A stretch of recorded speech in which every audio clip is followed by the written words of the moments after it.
پیارے دوستو، بخاری و مسلم میں بنی اسرائیل کے ایک قاتل کا واقعہ نقل کیا گیا ہے۔ حضور اکرم صلی اللہ علیہ وآلہ وسلم نے اللہ کے ہاں توبہ کی قبولیت سے متعلق صحابہ کرام کے سامنے بنی اسرائیل کے ایک قاتل کا نہایت ہی خوبصورت اور ایمان افروز واقعہ بیان فرمایا کہ بنی اسرائیل میں ایک شخص چوری ڈکیتی اور قتل میں بہت مشہور تھا اور نہایت ہی معمولی سی بات پر قتل کر دیتا تھا۔ ہوتے ہوتے اس کے ہاتھ سے 99 افراد کا قتل ہو چکا۔ اس کے بعد اس کے دل میں احساس پیدا ہوا کہ مجھے بھی تو اللہ کے ہاں جانا ہے۔ چنانچہ یہ فکر بڑھتا رہا اور لوگوں سے معلومات کرتے ہوئے سرگرداں پھرنے لگا، کیا میری توبہ قبول ہو سکتی ہے یا نہیں؟ کسی عالم شخص سے ملاقات کی فکر ہوئی کہ معلوم کیا جائے کہ ایسے شخص کی توبہ قبول ہو سکتی ہے یا نہیں۔ اسی حوالے سے لوگوں نے ایک عابد شخص کے پاس جانے کا مشورہ دیا۔ اس شخص نے اس کے پاس جا کر مسئلہ معلوم کیا، کیا میری توبہ قبول ہو سکتی ہے اور کیا میری مغفرت ہو سکتی ہے یا نہیں، جبکہ میں 99 انسانوں کی جان مار چکا ہوں؟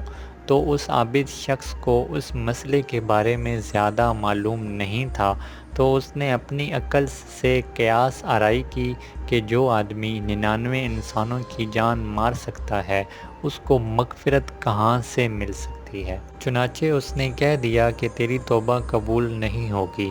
تو اس شخص نے غصے اور جلال میں آ کر اس کو بھی قتل کر کے 100 کا حساب مکمل کر دیا کہ جب میری توبہ قبول نہیں ہونی تو تجھے بھی ختم کر کے 100 پورے کر دیتا ہوں۔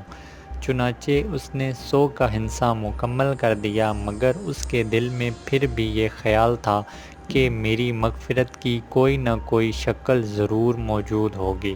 اس لیے اس نے لوگوں سے پھر معلومات کا سلسلہ جاری کر دیا کہ روئے زمین میں سب سے بڑا عالم کون ہے، وہی میرے مسئلے کا حل بتا سکتا ہے۔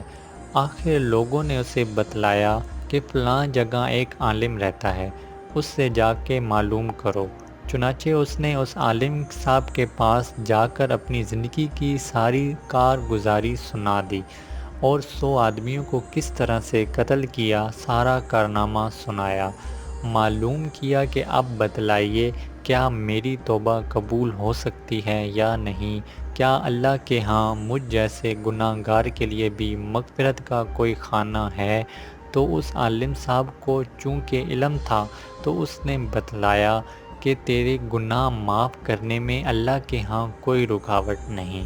اللہ کی رحمت کا سمندر تجھ جیسے گناہ گاروں کے گناہوں سے بہت بڑا اور بہت وسیع ہے۔ چنانچہ اس عالم صاحب نے اسے مشورہ دیا کہ تم فلاں جگہ سفر کر کے جاؤ، وہاں کچھ اللہ کے بندے رہتے ہیں، ان کا مشغلہ صرف اللہ کی عبادت ہے، ان کے ساتھ مل کر عبادت کرو اور نادم ہو کر اپنے گناہوں کی معافی مانگو، انشاءاللہ تمہاری مغفرت ہو جائے گی۔ جب اس شخص نے آدھا رستہ طے کر لیا تو ملک الموت آ گئے۔ اب اس کی روح لے جانے کا مسئلہ کھڑا ہوا۔ آسمانوں سے رحمت کے فرشتے بھی آئے اور عذاب کے بھی۔ رحمت کے فرشتے کہنے لگے، اس کی روح لے جانے کا حق ہم کو ہے، اس لیے کہ یہ سچے دل سے تائب ہو کر عبادت کے لیے جا رہا ہے۔ عذاب کے فرشتے کہنے لگے کہ اس کی روح لے جانے کا حق ہم کو ہے، اس لیے کہ اس شخص نے کبھی کوئی نیکی کا کام ہی نہیں کیا۔ اس دوران آسمانوں سے ایک فرشتہ آیا۔ بعض روایت سے معلوم ہوتا ہے کہ یہ آنے والا فرشتہ حضرت جبرائیل امین تھے۔ چنانچہ اس فرشتے نے تشریف لا کر ان دونوں طرح کے فرشتوں کے درمیان یہ فیصلہ کیا کہ دونوں طرف کی مسافت ناپ کر کے دیکھ لو، جہاں سے آ رہا ہے اس کی مسافت قریب ہے یا جہاں جا رہا ہے وہاں کی مسافت، لہٰذا جہاں کی مسافت قریب ہو اس شخص کو وہاں والوں میں شمار کر دیا جائے گا۔ چنانچہ دونوں طرف کی زمین ناپ کر دیکھی گئی تو جہاں جا رہا تھا وہاں کی مسافت جہاں سے آ رہا تھا اس کے مقابلے میں صرف ایک بالشت قریب ہے۔ چنانچہ فیصلہ ہوا کہ مقامی مسیحیت سے مقام عبادت صرف ایک بالشت قریب ہے، اس لیے رحمت کے فرشتوں کو اس کو لے جانے کا حق حاصل ہوا۔ چنانچہ اللہ کی طرف سے اس کی مغفرت کا اعلان ہو گیا۔ ایک روایت میں آتا ہے کہ قتادہ رضی اللہ تعالیٰ عنہ فرماتے ہیں کہ حسن رضی اللہ تعالیٰ عنہ نے فرمایا، ہم سے یہ ذکر کیا گیا ہے کہ اس شخص کے پاس جب ملک الموت آیا تو وہ شخص سینے کے بل اس سرزمین کی طرف گھسیٹتا چلا گیا۔ حدیث قدسی میں آتا ہے کہ میں اپنے بندے کے ساتھ اس کے گمان کے مطابق ہوتا ہوں، اور وہ جہاں بھی یاد کرے میں اس کے ساتھ ہوں۔ بخدا اللہ تعالیٰ اپنے بندے کی توبہ سے اس سے زیادہ خوش ہوتا ہے جتنی خوشی تم میں سے کسی ایسے شخص کو ہوتی ہے جس کا جانور بیابان جنگل میں گم ہو جائے اور پھر اسے مل جائے۔ اور جو شخص ایک بالش میری طرف آتا ہے میں ایک ہاتھ اس کے قریب ہو جاتا ہوں، اور جو شخص ایک ہاتھ میرے قریب آتا ہے تو میں اس کے ایک باں یعنی پھیلائے ہوئے دونوں ہاتھوں کے درمیان کی مسافت کے قریب ہو جاتا ہوں، اور جب وہ میری طرف چل کر آتا ہے تو میں اس کی طرف دوڑ کر آتا ہوں۔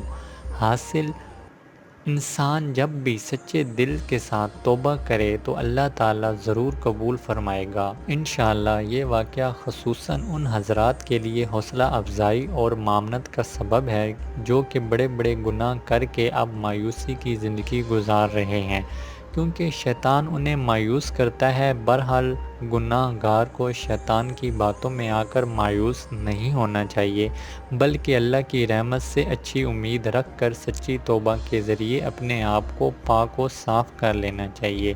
اللہ تعالی ہم سب کو عمل کرنے کی توفیق عطا فرمائے، آمین۔ ملتے ہیں اگلی ویڈیو میں، تب تک کے لیے اللہ حافظ۔ ویڈیو اچھی لگی ہو تو چینل کو سبسکرائب کریں، ویڈیو کو لائک اور ویڈیو کو شیئر کرنا نہ بھولیے گا۔ اللہ حافظ۔